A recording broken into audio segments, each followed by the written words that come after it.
Selamat malam, Kaltim Headline Malam kembali hadir bersama saya, Rosmi Rahma. Sejumlah informasi penting akan kami hadirkan untuk Anda dan berikut di antaranya. Asosiasi Cangkang Sawit Indonesia mendorong pemerintah memaksimalkan salah satu potensi Kaltim, yaitu cangkang kelapa sawit. Karena usaha komoditi ini menyentuh perekonomian masyarakat secara langsung. Berikut informasinya.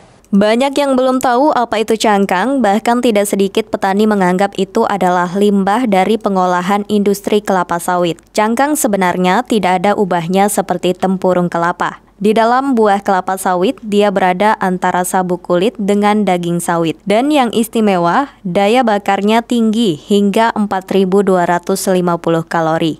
Itulah sebabnya cangkang dikejar oleh negara-negara seperti Jepang untuk kebutuhan industrinya. Salah satu yang dianggap potensial adalah Provinsi Kalimantan Timur.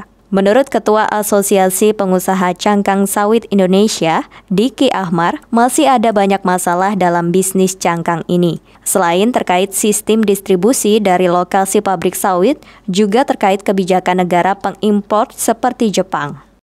Kalau saya mau sampaikan, sebenarnya Jepang lebih butuh cangkang. Dia butuh banyak. Tapi dia bikin susah aturan ke kita.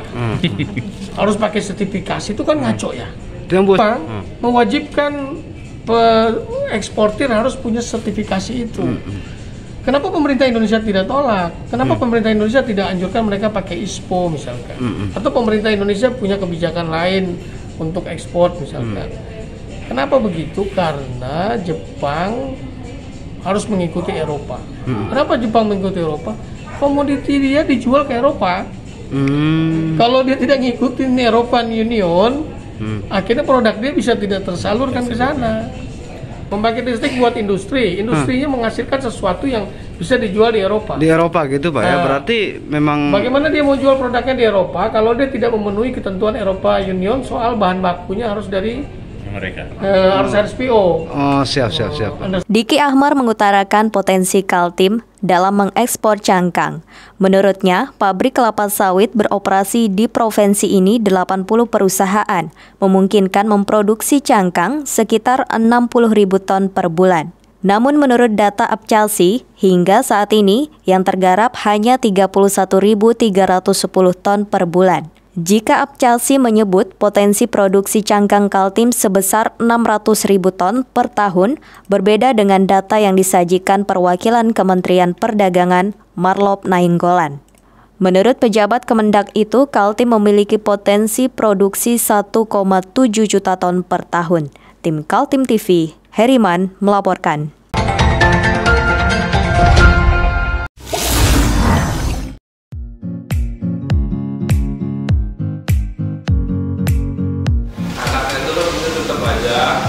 Cara mudah beriklan digital di Kaltim TV.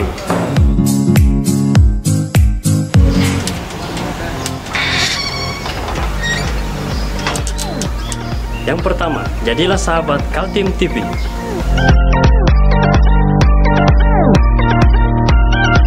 Dengan Rp1 juta, para sahabat mendapat 20 kali tayang di slot berita kamu.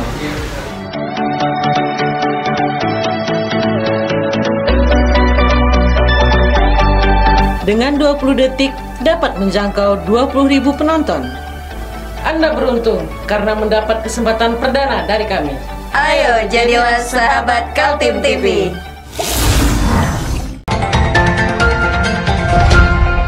Koperasi Unit Desa Melan Subur di Sangatta, Kutai Timur dilanda masalah. Puluhan anggotanya mengadu ke DPRD Kaltim karena merasa dirugikan setelah sertifikat tanah mereka tergadaikan secara kolektif di bank. Berikut informasinya.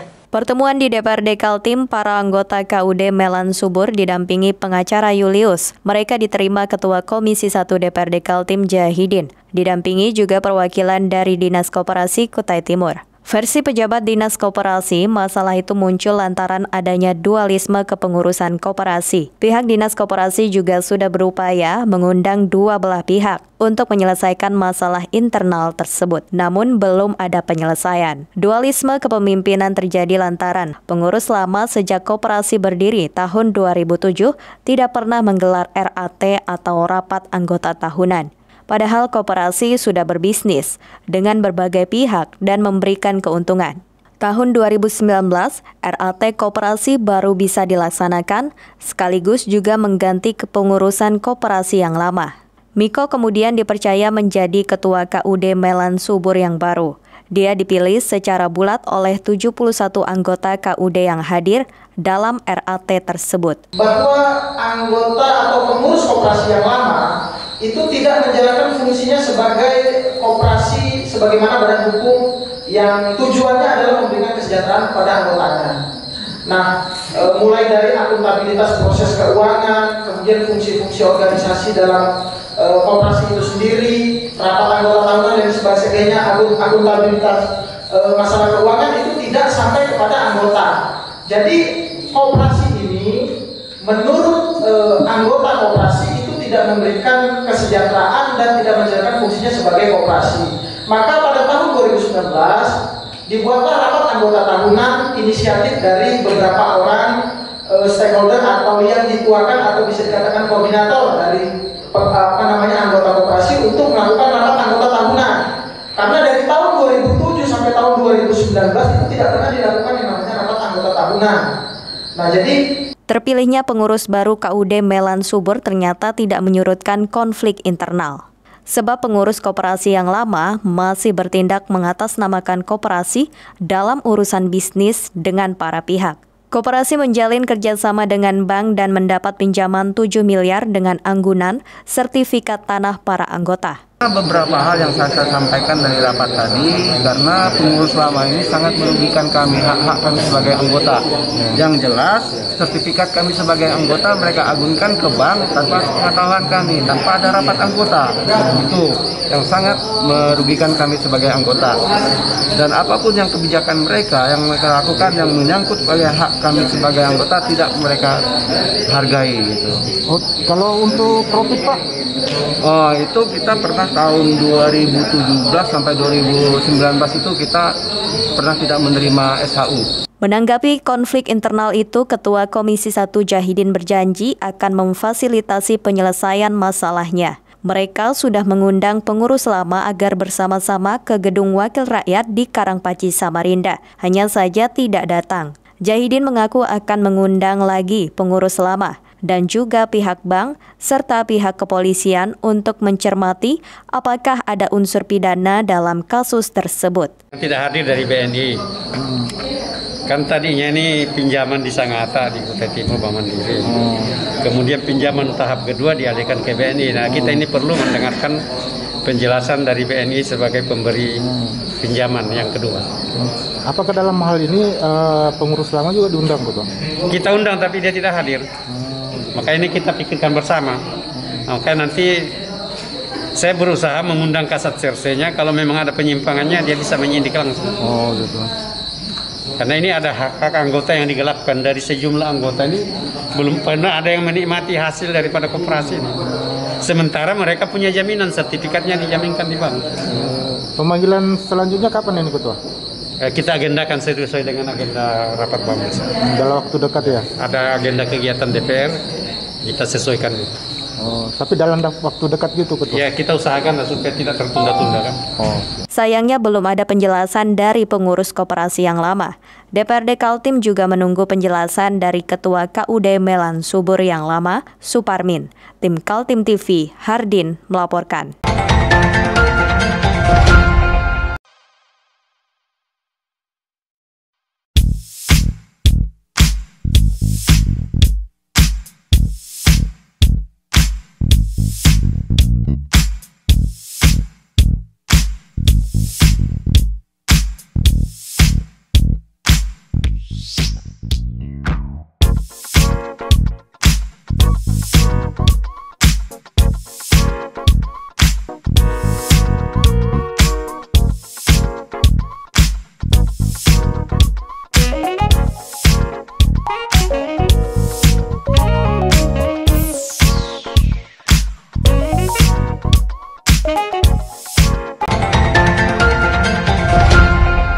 DPRD Kaltim menurunkan 55 anggotanya ke daerah pemilihan masing-masing. Kali ini bukan dalam rangka reses atau menampung aspirasi rakyat, tapi melakukan sosialisasi peraturan daerah atau SOSPED. Di daerah pemilihan 6 meliputi Bontang, Kutai Timur, dan Kabupaten Berau, anggota legislatif yang turun diantaranya Sutomo Jabir, Siti Rizky Amelia, dan M. Udin. Ketiganya kebagian mensosialisasikan perda tentang pajak daerah. Anggota DPRD Sutomo Jabir melaksanakan sosper di ruang aula program teknik pertanian, Stiper Kutim. Sementara anggota DPRD Siti Rizky Amelia mensosialisasikan peraturan daerah nomor 1 tahun 2019 tentang pajak daerah di Grand Pratama Hotel Berau. Satu legislator lagi, M. Udin, mengakui antusiasme konstituennya saat dia melakukan sosper pajak daerah di kantor Kecamatan Sangatta Utara Kutim. Terima kasih. Pertama, responnya masyarakat alhamdulillah baik. Dan mereka mengaku senang ketika ada perda-perda yang baru yang disosialisasikan sampai dengan ke masyarakat. Jadi ini bukan hanya sebenarnya tanggung jawab DPR Provinsi, tapi kita berharap melalui DPR Provinsi, Kabupaten Kota, dan pemerintah daerah mensosialisasikan kegiatan-kegiatan atau perda-perda yang sudah diturunkan dari provinsi kepada masyarakat. Nah, ini juga sebenarnya banyak pertanyaan dari masyarakat, Pak, kami disuruh membayar pajak, kami aktif membayar pajak, tapi apa yang dampak yang paling positif yang kami terima dari pembayaran pajak tersebut? Nah, ini pemahaman yang harus kita sampaikan kepada masyarakat, bahwa setiap tahunnya harusnya kita menyampaikan bahwa dari membayar pajak inilah kegiatan-kegiatan yang pernah dilakukan oleh pemerintah kabupaten kota. Itu mungkin sedikit Ada ragam persepsi masyarakat Kutai Timur mengenai kewajiban membayar pajak, mulai soal apa manfaatnya dari uang pajak hingga bagaimana dengan pajak kendaraan yang nomor plat polisi dari luar daerah. Menurut M. Udin, namun umumnya warga terpanggil untuk mematuhi aturan pajak. Atau masyarakat sendiri Bang yang lalai dalam artinya itu? Ya, pertama memang masyarakat sudah tahu, sebagian masyarakat tahu, dan memang tidak terlalu besar masyarakat tahu berkaitan dengan pajak. Apalagi berkaitan dengan pajak kendaraan yang di luar daripada Kalimantan Timur. Nah, ini juga yang jadi jadi PR kami dan pemerintah kabupaten kota maupun DPR-nya. Pertama memang untuk membayar pajak, untuk pajak di dalam Kaltim itu wajib membayar pajaknya di Kalimantan Timur. Tapi kan di Kaltim ini terlalu banyak dan banyaknya masuk kendaraan di luar daripada plat Kaltim. Nah, ini yang menjadi pemahaman mereka, yang membuat mereka malas membayar pajak dan sebagainya, itu berkaitan dengan itu. Dan mereka juga berharap pembayaran pajak di luar pajak kendaraan yang dikeluarkan oleh Kaltim, mereka ingin difasilitasi untuk membayar pajak di Kalimantan Timur. Tim Kaltim TV, Hardin melaporkan.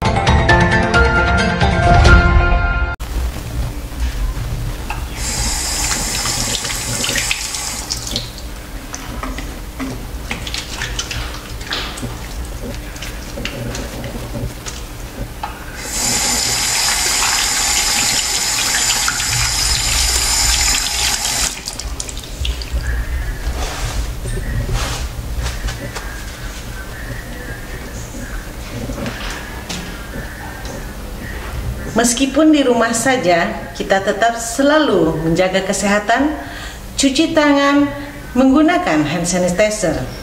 Ingat, mulailah dari diri sendiri.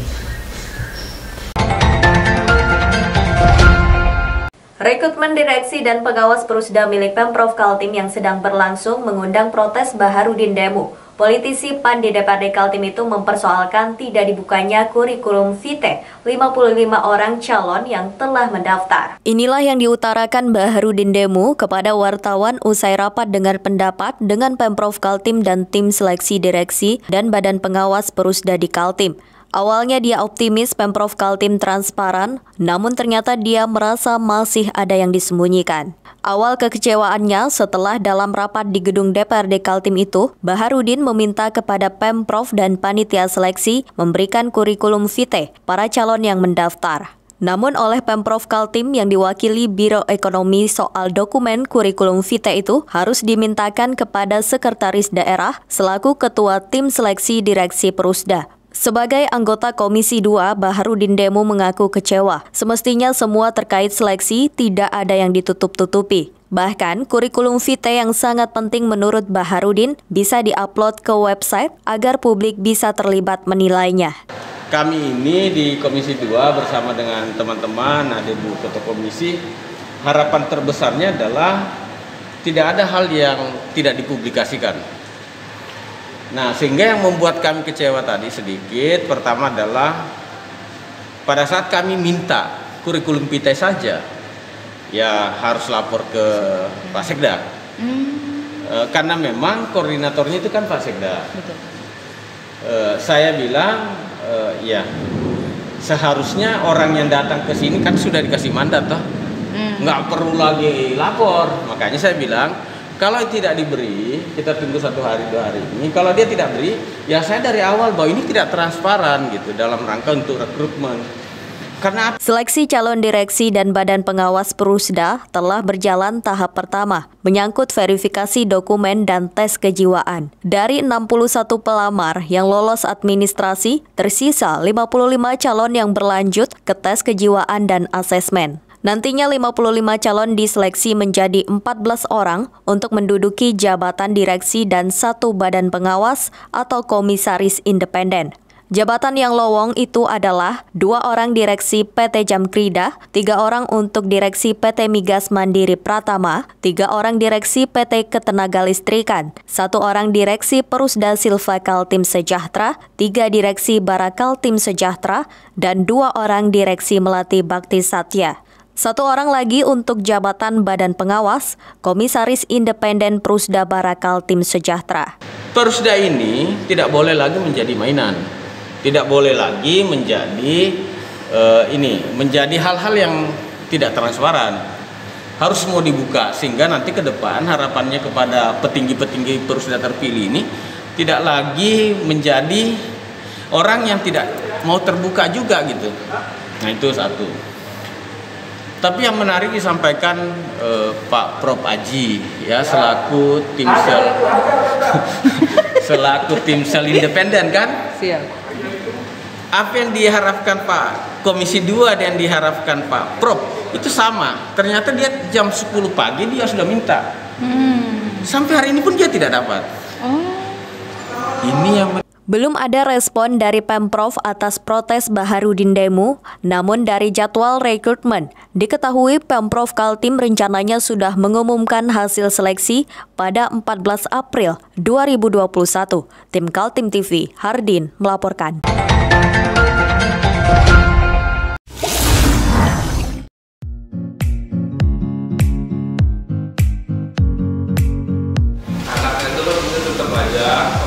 Cara mudah beriklan digital di Kaltim TV.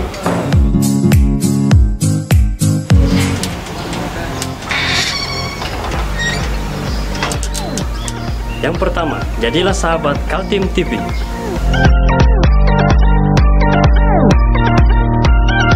Dengan Rp1.000.000, para sahabat mendapat 20 kali tayang di slot berita kamu.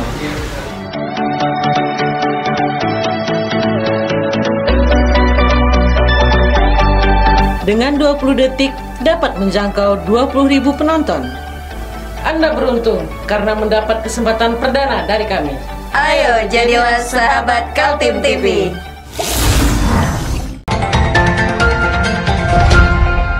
Bulan April 2021 menandai separuh perjalanan masa jabatan Isra Nur dan Hadi Mulyadi sebagai Gubernur dan Wakil Gubernur Kaltim periode 2018 hingga 2023. Selama 2,5 tahun itu kegelisahan masyarakat mulai bermunculan, terutama diwakili para wakil rakyat di DPRD Kaltim. Awalnya dari kritikan Ketua DPRD Kaltim Makmur HPK usai menerima laporan keterangan pertanggungjawaban APBD tahun 2020 dari Pemprov Kaltim. Makmur dengan tegas mengatakan, dari sisi pembangunan infrastruktur tidak ada kemajuan. Ternyata tidak hanya Ketua DPRD yang merasa perlu melemparkan kritik terhadap eksekutif. Anggota DPRD Kaltim lainnya adalah Sutomo Jabir dari fraksi PKB dan Baharudin Demu dari fraksi PAN.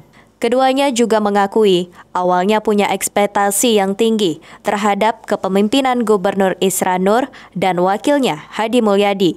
Apalagi dengan konsep Kaltim berdaulat yang tampak menjadi pembeda dengan para pemimpin provinsi ini sebelumnya. Pembangunan SMA saja paling sekitar 8 sekolah aja terbangun. Ya kan? SMA. Kemudian saya lihat perguruan tinggi nggak ada sama sekali. Jumlah kabupaten aja ada 10, yang dibangun cuma 8. Ada 10. Nah itulah. Sementara jumlah anak didik kita ini kan makin hari makin bertambah. Dan ini relevan dengan fakta ketika kita turun di lapangan. Saya misalnya di beberapa tempat, katakanlah tadi saya bilang di Muara Bangka Senior itu kan. Desa Senior itu salah satu desa tertua yang ada di Kutim itu. Sampai ada Hotel Bumi Senior kan. Bahkan di Kaltim Senior itu sangat memprihatinkan sekolahnya. Ada saya foto-foto itu. Sekolahnya tuh ruang guru, ruang kepala sekolah, lab itu dipakai untuk belajar sekolah dengan ruang belajarnya seperti itu, apalagi fasilitas di dalamnya, apalagi SDM pengajarnya. Nah inilah yang... Kritikan Baharudin Demu lebih menohok lagi karena ada janji-janji Isra Nur dan Hadi Mulyadi selama masa kampanye, tapi tidak terlihat pada realitasnya. Anggota Komisi 2 yang membidangi masalah ekonomi itu menyampaikan janji PAD Gubernur mencapai 32 triliun rupiah per tahun hingga rencana membangun jalan pertanian. Di janji kampanyenya Pak Isran itu bicara tentang jalan-jalan pertanian yang begitu ada sekitar berapa kilometer ya yang akan dibangun. Yang ini saya tidak melihat. Artinya dari sisi saya selaku Komisi 2 memantau, karena ini mitra Dinas Pertanian, Dinas Pangan, Tanaman Pangan dan Hortikultura, saya tidak melihat ada program-program, sementara itu ada di komitmen janji Pak Isran.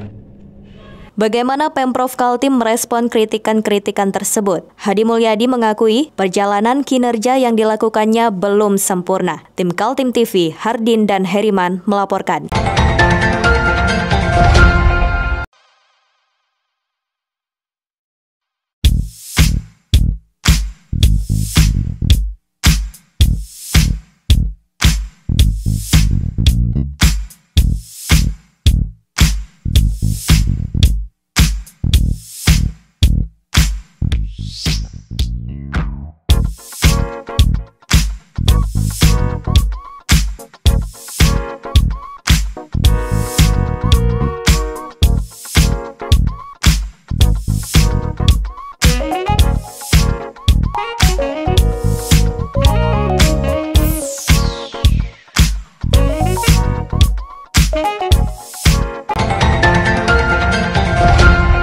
Demikian Kaltim Headline Malam edisi kali ini. Informasi lainnya dapat Anda simak melalui situs website kami www.kaltim.tv, channel YouTube dan fanpage Facebook Kaltim TV.